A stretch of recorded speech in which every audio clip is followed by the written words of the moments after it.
What's up, folks? Anthony Armstrong here, former NFL receiver and host of Believe in Commanders. And with the basketball season here, you can now pick combo projections across football and basketball from the Specials League. It's a league specifically created for combo projections that includes two or more players from different sports or leagues. Make your way over to prizepicks.com/believe and use the code BELIEVE, that's BLEAV, for a first deposit match up to $100. You must be present in certain states. Visit prizepicks.com for restrictions and details.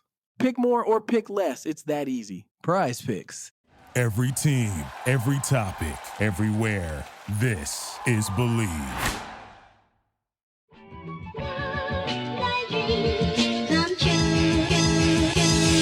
Welcome in to another edition of the JMU Sports News Podcast. I am Bennett Conlin. I'm joined by Jack Fitzpatrick, and thankfully, we're almost done with July podcasts. Yeah, thank goodness. We're grasping at nothing. We are literally making stories up out of thin air, and this week's story was the best overall athletes in JMU history. Yeah, a refresh, right? Not even really an original story for us, which I think is the best part of this July content. Yeah, not even original one. We are literally just going back and we said, it could be fun. Let's add like 4 people to like the 16. I think we're actually up to, I think it's like 21 maybe. Yeah, 21. And we'll dive into that. But first, we want to talk about how Bet Online is your number one source for all of your sports betting needs this season. Get the latest odds, lines, and matchup reports for baseball, boxing, golf, and more. You can bet on the Open Championship. I know Bennett has been tuned in every morning at 4 a.m. His alarm set and is suffering through the tiredness now to do this podcast. And he continued, and Bet Online, I don't know where I was going with that. Bet Online continues to be the fastest and easiest way to place your wagers, including live betting in your favorite casino and card games, available to play right from your phone. Head to the website or use your mobile device to sign up today and get on the action.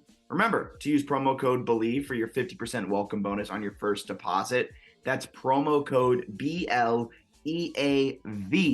to get a 50% welcome bonus on that first deposit. You throw $100 in there, they'll give you a $50 free bet. You don't want to miss out on that when you sign up. Bet Online, where the game starts. Yeah. Oh, yeah. And yeah, like you were saying, not even a new story idea. This is, in fact, an old story idea that we're upcycling, added some people. I mean, this was a pretty good list to start, but this list ended right before the Odyssey Alexander Women's College World Series run.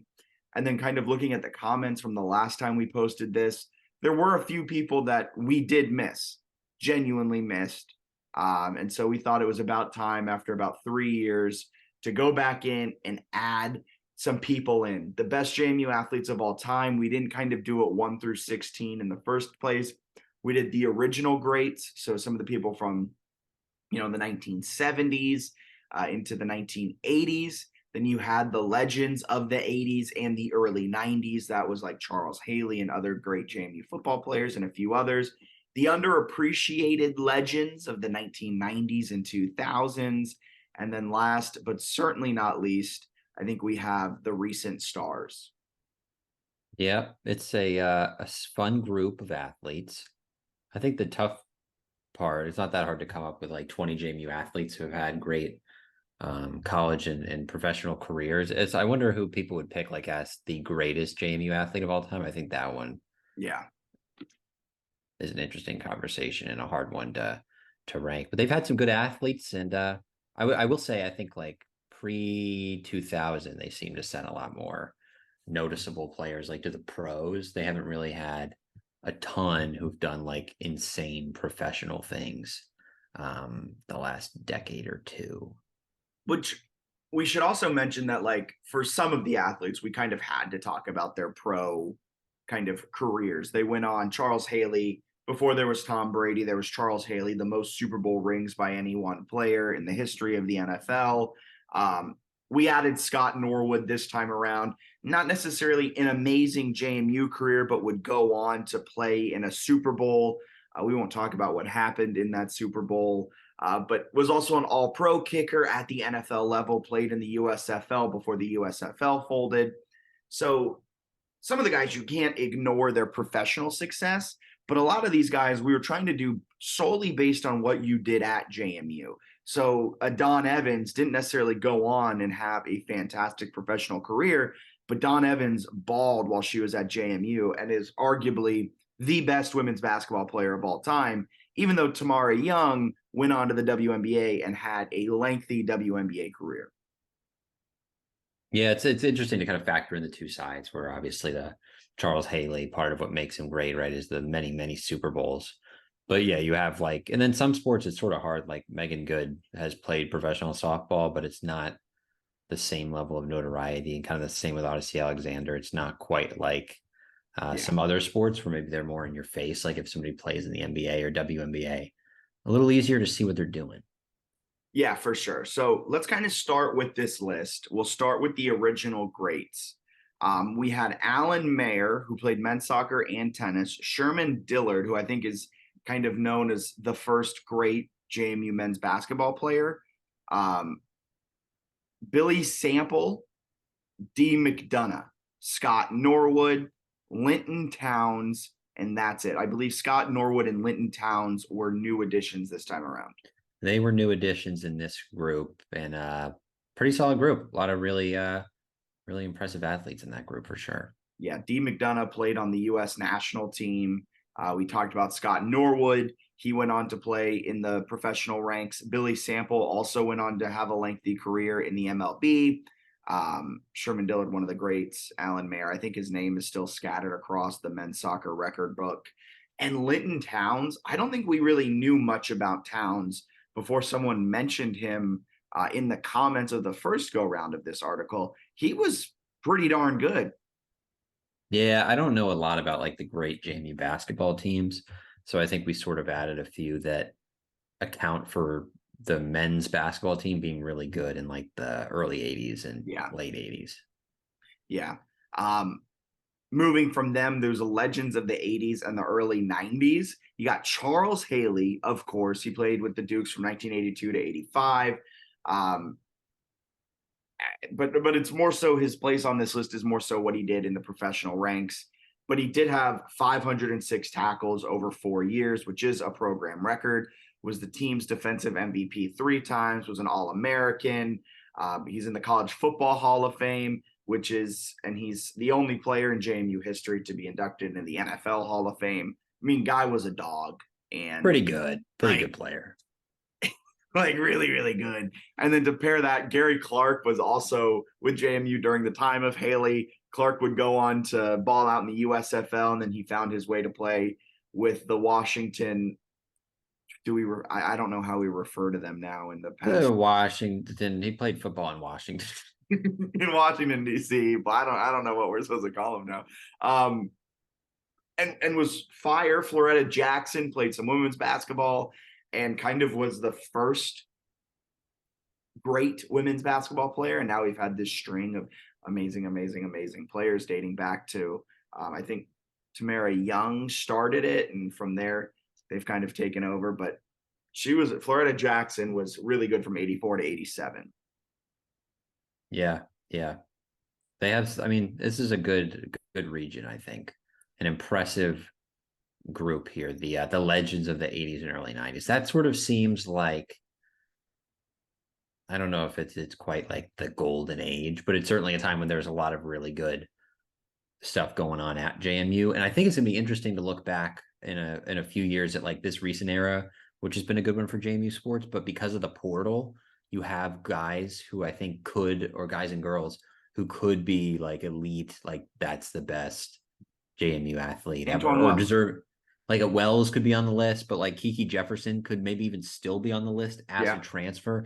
And then it's like, how do you view her professional career? Like Wells, I would view more as like a South Carolina player, to be honest, because he played multiple seasons. Yeah. Where like Kiki, I still think of like as a Duke. So it's going to be a weird one to look back at all the Ukwu, right? Like I don't know exactly what the rest of his football career is going to look like. But it's so weird to look at some of those who could be all-time greats I that mean, move on. we could talk about Deontay Tucker Dorsey and how his fantastic Duke's career went to Texas, and now he's maybe arguably one of the best real estate agents in all of Austin. Well, it worked out pretty well for him. He got some like sick connections and probably Yeah. gonna have a darn good career. So I Oh, 1,000,000%.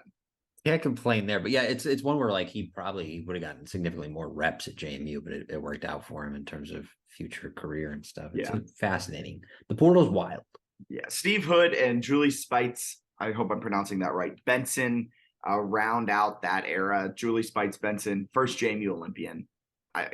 You Possibly Spates okay. would be my guess. But we could Spates, also say Julie Benson.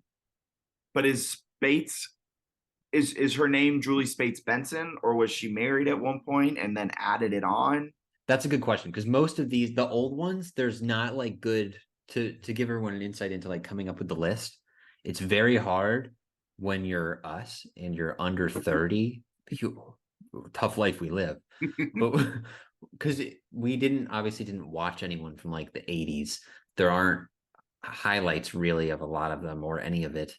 And then like the detail you can find is basically the JMU Athletics Hall of Fame page, which is usually a quick bio that was like probably done by like student interns at some point, would be my guess for some of those, or updated by that, or maybe it was an SID who was just like flying through a bunch of work and they like threw them in. So they're not that detailed. They give you some good insight, but it's they just list out the accolades. They like kind of just list out like this person did this, and this, and is this in the record book, and did this. And it's like, thank you. Yeah. I could have found that out. I wanted to know, like in 1991, they had this amazing 400-yard performance that like it doesn't add like context. It's not like they made this clutch play in like a postseason game. It's like these are the awards that they had.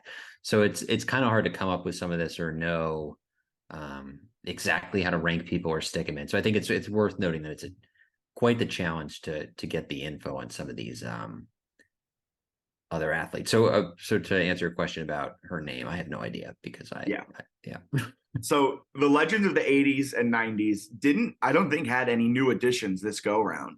Steve Hood was not in there. Okay, Steve Hood was a new addition. So that was like, I think that was our final, hopefully I'm not wrong on that. I think that was our adding one more basketball. I don't think we added any other basketball players, but men's basketball, we were lacking pretty significantly. So we kind of fixed that. Because from then on, I think after Steve Hood, there just wasn't a lot of great, like sustained runs with men's basketball. And we don't have to get on a whole men's basketball tangent here. But I think after that time period, there were like a peak here and there, but they had sustained runs where like Steve Hood could put up fantastic numbers. Linton Towns could put up fantastic numbers for 2 or 3 years and like cement themselves in the record book. But then you got like Matt Lewis is probably the closest thing to like a 4-year person who could put up like starter level numbers. But even then, you can't look at Matt Lewis's career and be like, he's one of the all-time greats because the team did absolutely nothing while he was there. Yeah, I also didn't realize these guys were like second round NBA picks. Like they're really good basketball players. So it's like they haven't come anywhere close to, at least since we've followed, sending a guy to the NBA. Like Matt Lewis is the closest, and I don't think he was really in the mix to be picked. It was like him getting action in the G League is sweet. Yes. Underappreciated legends of the 90s and 2000s. It includes Carol Fatt, maybe Fate, Ashley Williamson, Tiombi Hurd, could be Tiombi. She was an addition. Okay. Macy Brooks, football and baseball 2-sport athlete edition. My favorite addition wasn't an addition. My favorite inclusion in this list is Adam Wheatcroft, who was archery champion. One of the best, I think arguably one of the best JMU athletes ever, after what you wrote up about him. Tamara Young. We'll kind of go through each one of these, starting with Carol Fatt. Yeah. I think this is a good little history lesson for some young JMU fans like ourselves.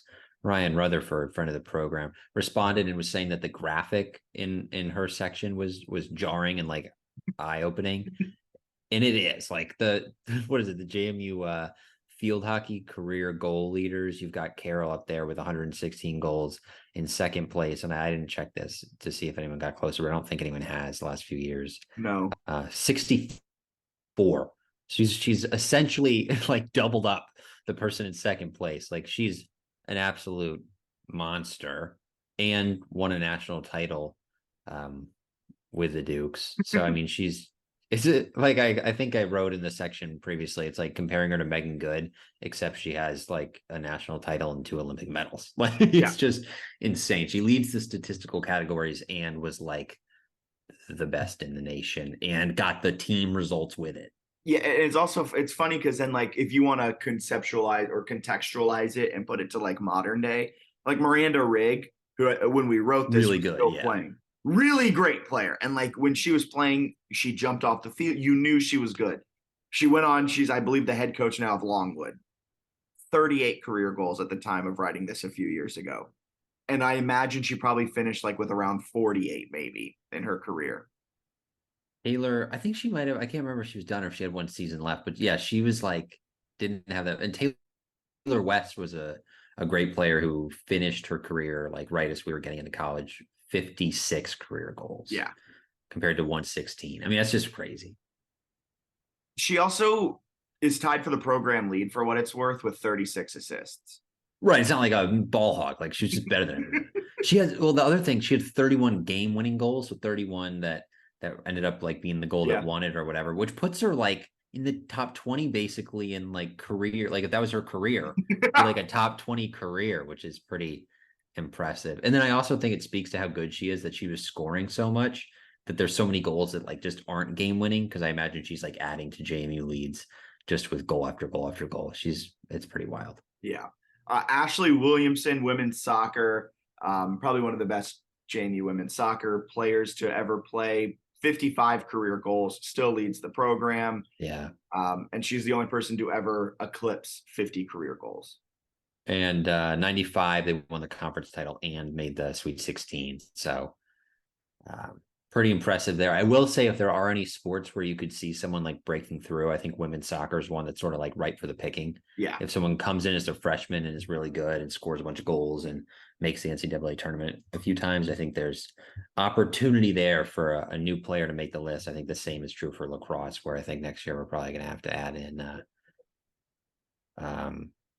Peterson, right? Isabella Peterson. Isabella Peterson. Tiambi Hurd, an Olympian. Yes. Olympian who is, God, I was scouring the internet for information, was still struggling, but triple jump was like her thing, was a freak at it, really, really good, competed in the Olympics, 5-time All-American at JMU, which is wild. So super impressive athlete that I think was a good addition and one that I think maybe before we struggled with information, but there were a lot of comments the last time around that were like, you're missing Hurd. Yes. So we've heard you, dear readers. Following up Hurd is Macy Brooks. He was a 2-sport athlete, played football, baseball. Not only played those, but was drafted in both the NFL and MLB drafts. He had 118 career receptions for over 2,000 yards and 25 touchdowns. And he played from 94 to 97. So the game was different. So that's really good. That was a time when it was run heavy and you weren't passing it nearly as much. And then on the baseball diamond, he hit 298, 21 extra base hits his junior year when he started over 50 games. So really solid stuff out of Macy Brooks. And he was left off the original list. And so we saw some comments calling him out and thought he needed to be added. Yeah, it'd kind of be like, and I don't think this is entirely true because he was drafted. Well, it'd almost be like if Antoine Wells like played, stayed at JMU, was drafted in like the 4th round of the NFL draft, and happened to be like a starting right fielder. Yeah. So it's like that's a very good career. Yeah. Do you want to go into Adam Wheatcroft's story because you were the one that wrote this and really dove deep into his story?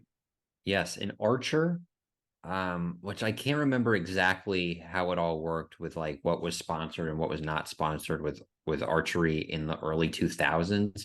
But he won the U.S. Intercollegiate Championship on May 18th in 2003. He was diagnosed with brain cancer a week later and then died in the fall. 21 years old. So a tragic death for him. And he was just like one of the great archers of his time, like somebody that everyone sort of in that sport was aware of. He won a couple individual national titles. He was somebody who was expected to win Olympic medals. And you sort of read, and pretty much everybody said that he was like 20 years old and like the best or one of the best archers in the entire world. So I imagine he would have been an Olympian and maybe even competing for medals at some point. So what he was doing, he was one of the best in the world at what he did. Obviously, archery is not a sport a lot of people know a ton about, but pretty incredible. I think he definitely deserves inclusion here. Obviously, his life was shorter than most people hoped, but it seemed like he made a huge impact on archery and was somebody that was the best or one of the best at what they did in the world. So incredible athlete and definitely worthy of inclusion, because I think part of the reason we made the list was just to highlight some athletes who are otherwise, I would say, largely forgotten by like casual JMU fans. Yeah, I honestly think he was forgotten by insane JMU fans. It's definitely a name that's worth remembering when you talk about the best athletes ever. Yeah, Tamara Young, star for women's basketball. She played 12 WNBA seasons, was a solid player, I believe, for the Atlanta Dream, the Vegas Aces. She was a great JMU player, CAA Player of the Year her senior year.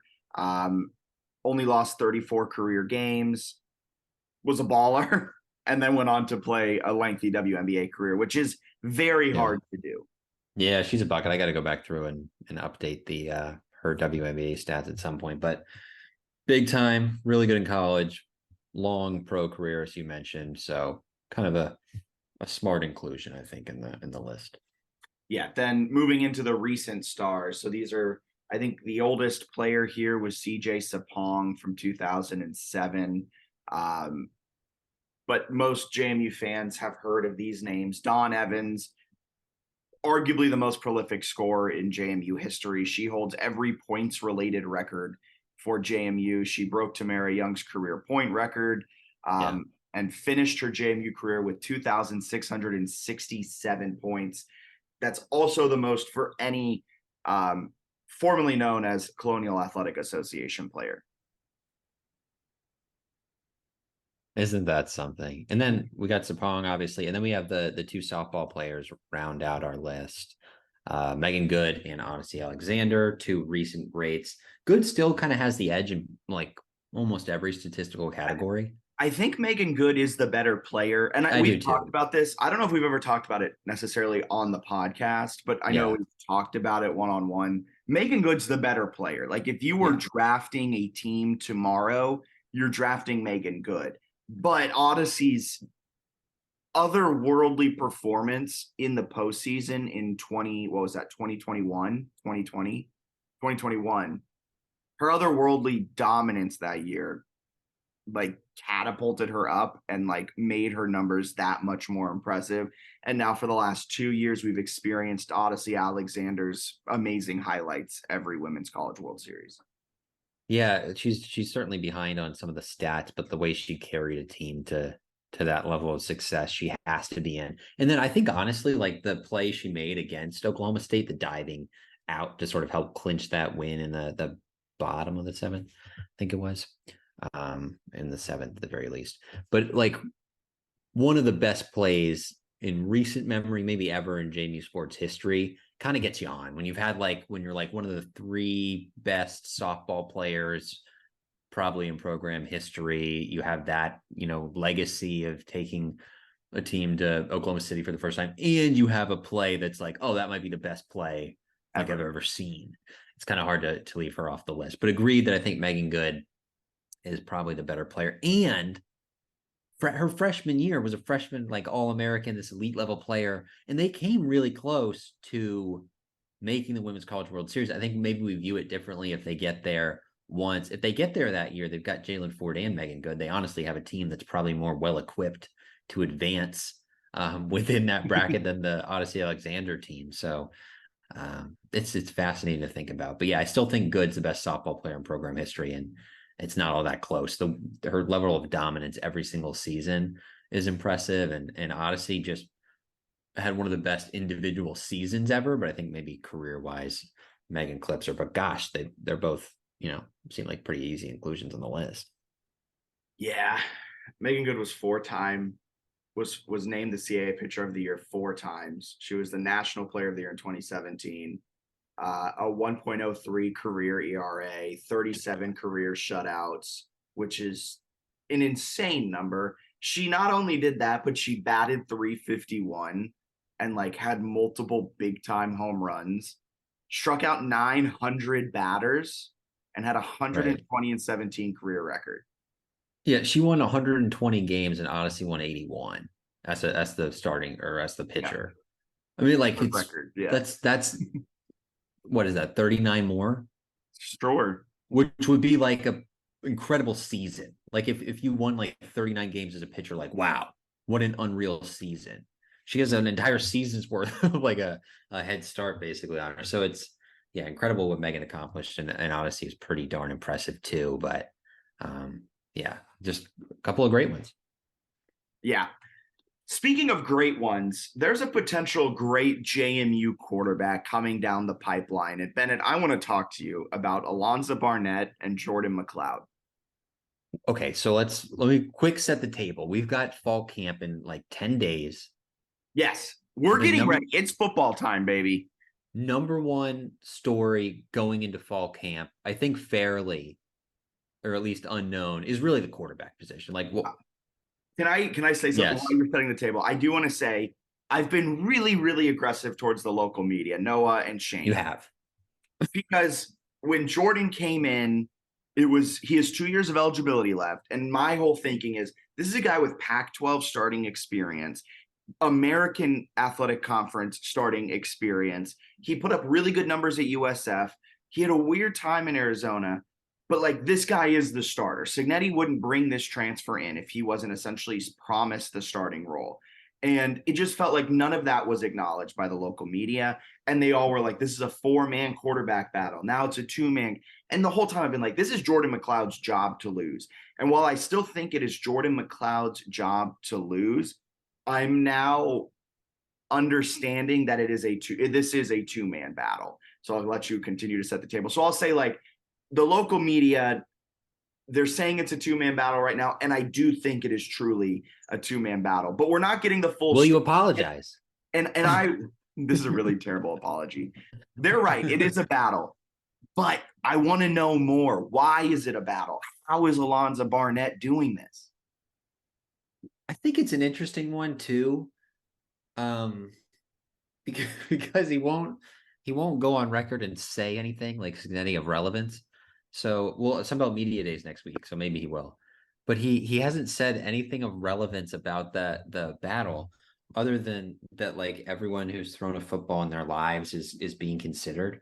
Where it's like, oh, like Solomon Van Horst, is he in the mix? And Cignetti will be like, we can't rule him out. We like what he brings, Wildcat package. Like, it's a possibility for us.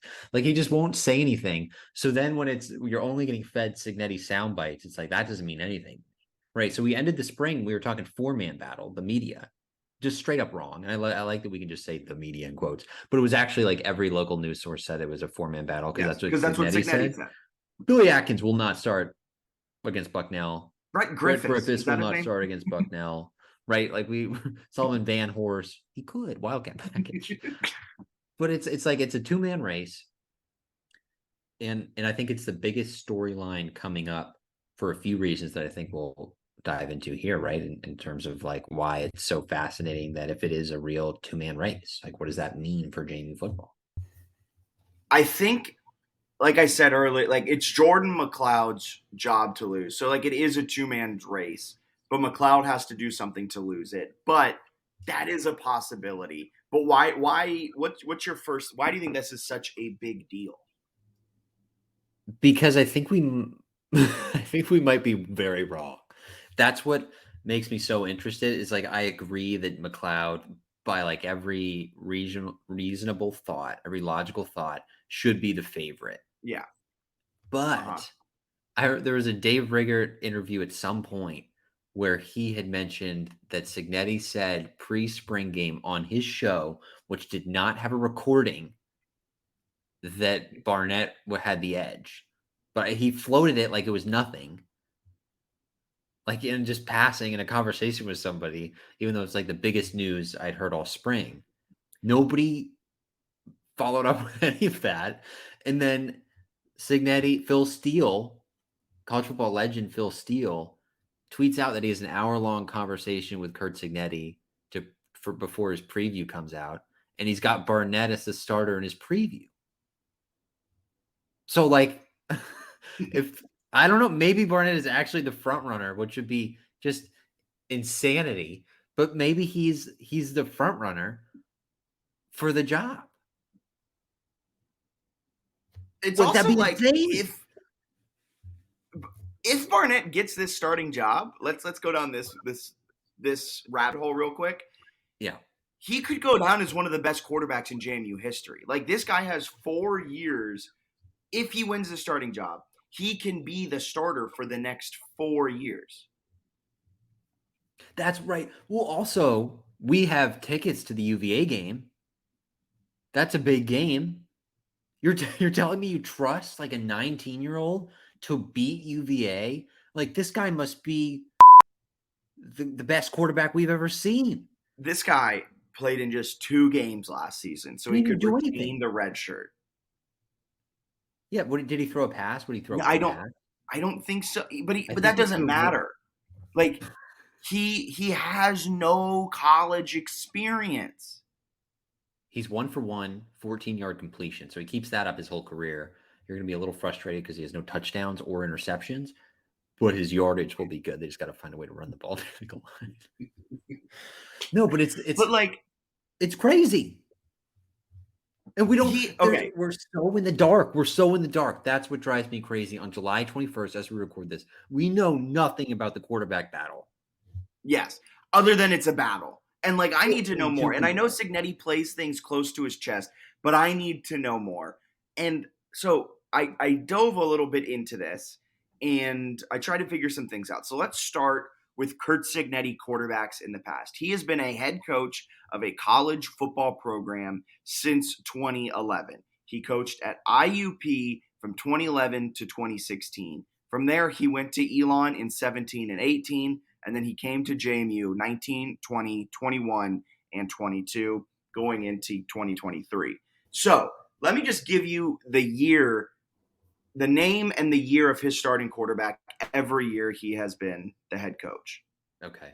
It's kind of interesting. Pat Smith, sophomore. Mike Box, redshirt junior. Mike Box, redshirt senior. Chase Hazlitt, grad student. Lenny Williams, redshirt freshman. Lenny Williams, redshirt sophomore. Then goes to Elon. Davis Cheek, freshman, sophomore. Then goes to JMU, 1 year of DiNucci, 2 years of Cole, 1 year of Tatsenteo. But, like, the longest he's ever had with the quarterback is 2 years. This is a coach that hasn't ever had a guy for more than 2 years. Maybe he enjoys the fact that, like, he can bring Barnett in, maybe have some growing pains, but be able to have him for all of the – I don't know. This is armchair psychology right now, like me trying to get into the head of Cignetti. But this would be, in theory, the first time he ever has a quarterback for more than 2 years if Barnett is named the starter and holds on to that starting job. But is that – the thing is, like, with him floating that to Phil Steele, which he definitely did, and with him maybe telling that to Rigger, is it real? Or is it like a total smoke screen, like motivational thing for McLeod? I still don't like. I would still be very surprised, if he's the starter. Like, and I don't think it's because he's bad. I just think like McLeod can ball and has played a lot of football. Where like you better be, because like you talked about like the growing pains with Barnett. It's kind of a win now season. I know there's no postseason like guaranteed. Is it a win now season? I think it is because I think the way I think so. The way college football is moving, I don't think you can afford like a 4-8 season. Like I don't know what realignment's going to hold. Maybe they try to break away and have like 2 super conferences, and there's some other next level that has more shifts or more conferences that try to put themselves in certain spots. Like you want to be winning and being nationally relevant as much as you can. I think in the next 5 to 10 years, I think it could be really valuable for sort of the next wave, or like if they become students, become employees, like is JMU in a position to do that? Maybe, or probably not if you're going like 3-9 every year. I don't know if that actually affects it. If you going 12-0 or 3-9 would change like the entire future of the program. But I think it's important to win. And I don't think he's picking a quarterback to win in 3 years. I think he's picking like, this is the guy that gives us the best chance against, Bucknell, even though it's really, you mean UVA and Troy and South Alabama and Utah State. Yeah, I agree. Kind of. I don't think it's necessarily a win now season, but you got to go out and you got to build on the momentum. Well, win now in the sense that, like, I think if you win 6 or more, it's like, whatever, it's not going to kill you. But I don't think you can have like a garbage year. Yeah, I don't think you can ever have a garbage year, especially with JMU's fan base. But so breaking down Barnett a little bit, this is a guy who was the Metro 4A Offensive Player of the Year in Greensboro, North Carolina, was a Signetti recruit, committed in June of 2021. He had offers from 9 teams, Army, which tells me he can run a triple option really well, potentially. Mm-hmm. Charlotte, Florida A&M, Georgia State, Miami of Ohio, NC NC Central, and ODU. He chose JMU, of course, as an FCS school and now an FBS school. So he didn't take Charlotte, Miami of Ohio, Georgia State, and ODU. All at the time would have been FBS, while JMU was FCS. He was ranked higher as a recruit than Jordan McLeod.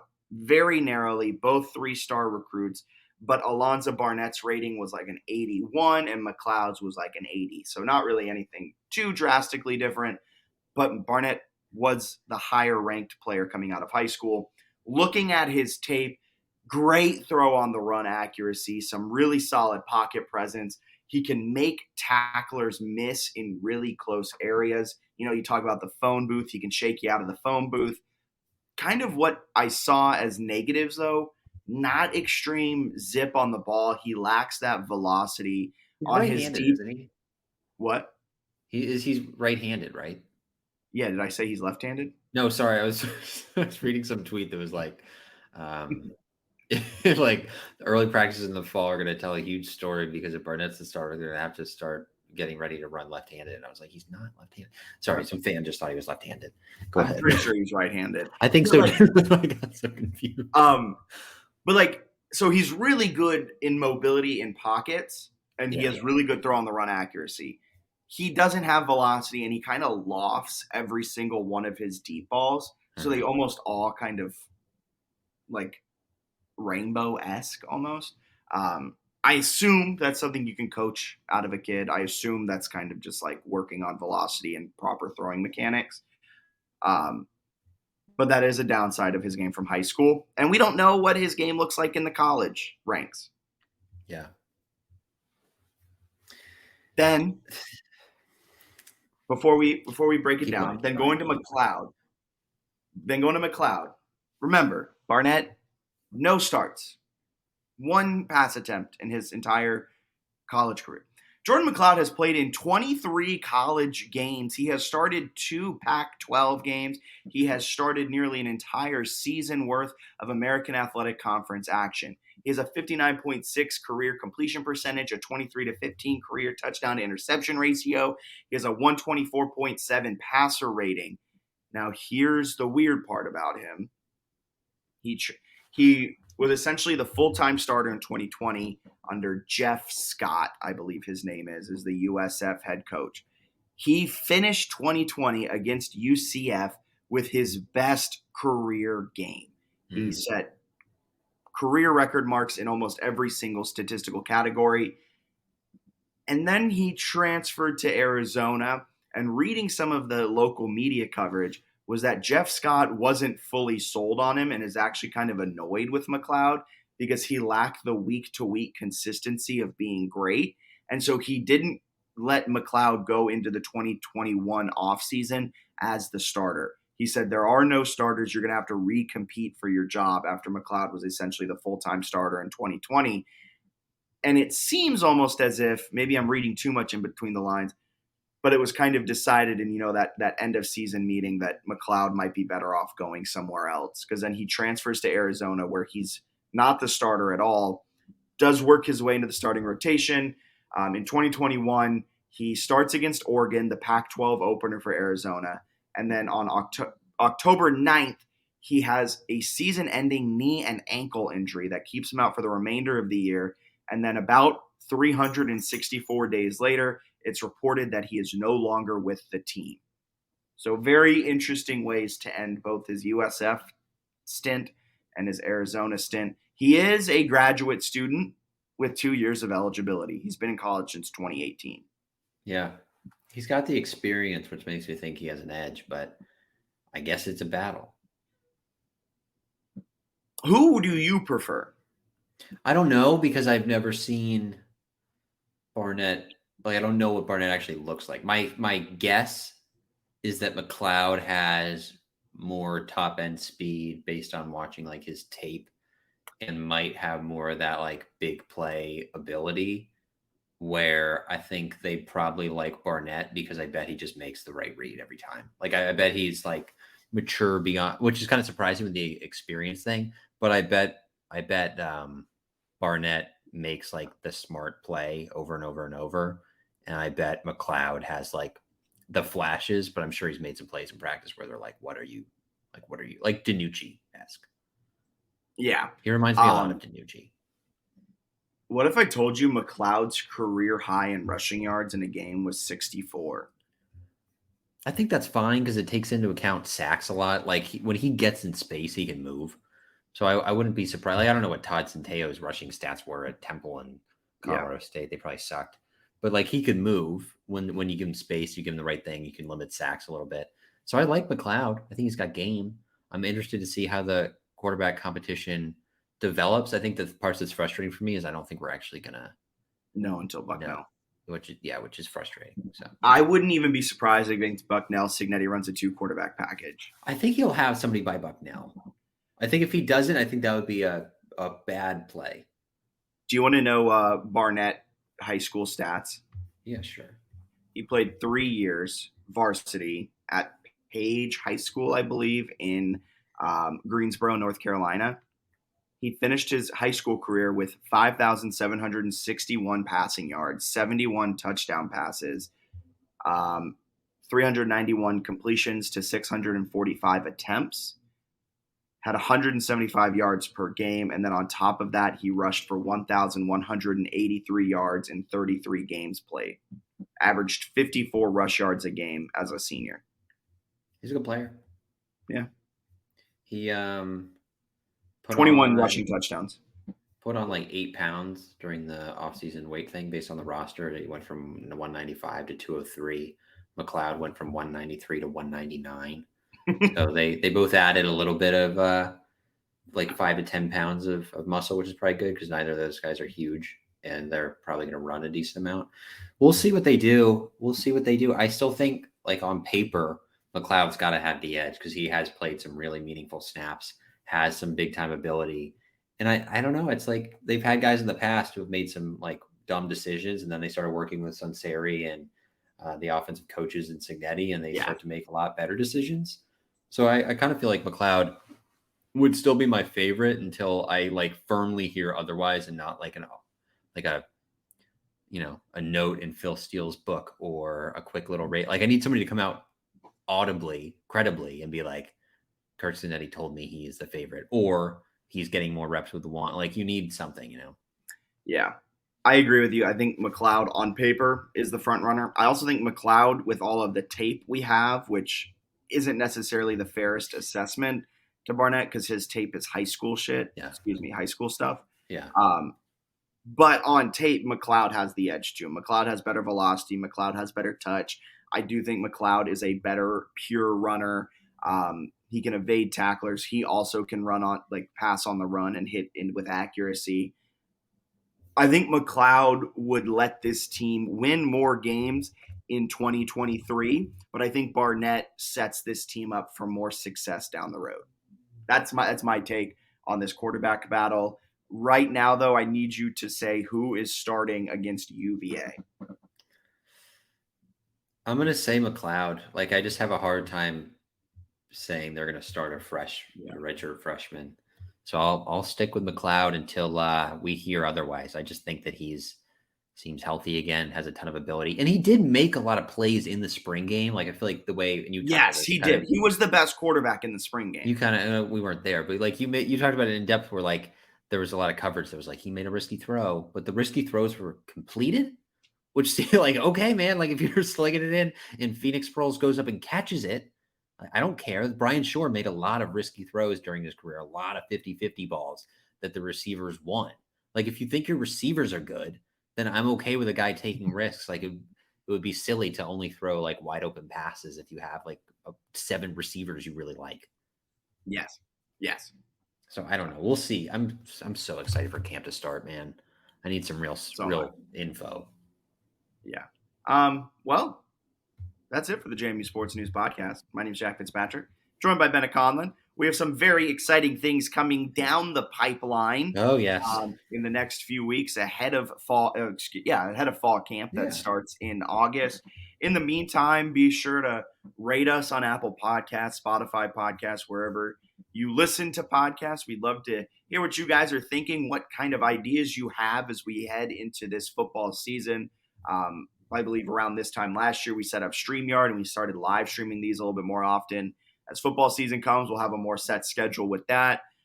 But anything you want to see, any type of coverage, please let us know. And if you know of anyone that wants to join Bennett and I and help out on the podcast, write some content, check out our Twitter. The application for a JMU Sports News content creator is live, and there is some money in it for you as well. We're not just going to get free labor out of you. We will reimburse you for your services.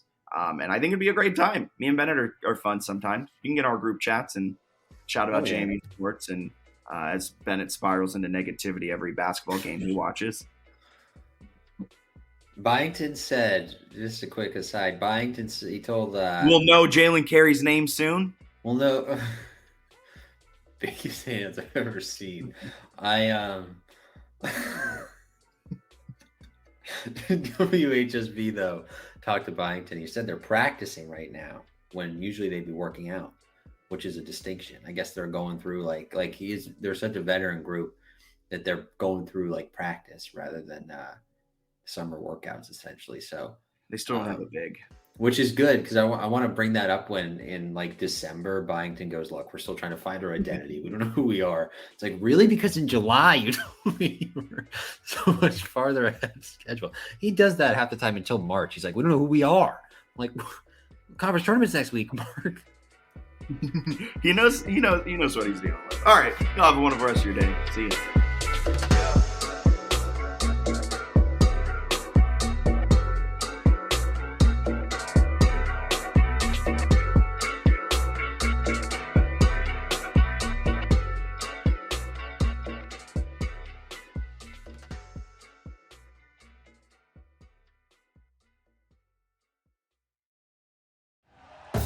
Thank you for listening to Believe. You can show support to your host by subscribing to the show and giving us a 5-star rating on your preferred platform. Check us out at Believe.com and search for BLEAV on YouTube.